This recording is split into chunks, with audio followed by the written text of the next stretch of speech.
नमस्कार आपण देखुछंती ओडिशा संवाद स्वतंत्र कार्यक्रम विधानसभा बाजी।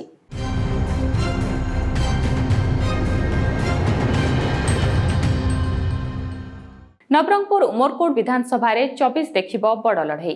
बीजेपी विधायक नित्यानंद गंडों को पुणी भरोसा करिछि तो बीजेडी नवीना नायक और कांग्रेस सनराज गंडों को मैदान को ओह्लाइछि।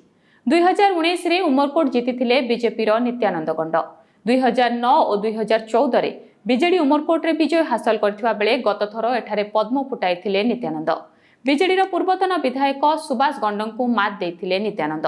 एथर भी विजयर द्वितीय इनिंग्स खेलिबाकू से लक्ष्य रखिछंती। मोदी को विकास गारंटी और गत 5 वर्ष रे निर्वाचन मंडली रे करिथिबा विकासमूलक काम को नहीं लोकंक पाखरे पहुंचुछंती नित्यानंद। सेपटे उमरकोट रे बीजेडी खेलिछि महिला कार्ड। गत थर हारिथिबा सुभाष गंडों जगार तांको पत्नी नवीना नायकों को प्रार्थी करछि दल। रायगढ़ ब्लॉक अध्यक्ष रहिछंती नवीना नायक। नवीन सरकार को विभिन्न योजना और विकास काम को नहीं भोटर पाखरे पहुंचुछंती। स्वामी सुभाष का संगठन सांग को लोक संपर्क नवीना सपक्ष रही। सेपटे कांग्रेस प्रार्थी होइछंती सनराज गंड। उभय बीजेडी और बीजेपी को टार्गेट करने सह निर्वाचन मैदान में बेस एक्टिव रहिछंती सनराज। एथिसह स्वाधीन प्रार्थी भावे दशरथ माझी उपरे नजर रहिबो। पुणी उमरकोट रे पद्म फुटाइबे कि नित्यानंद गंड?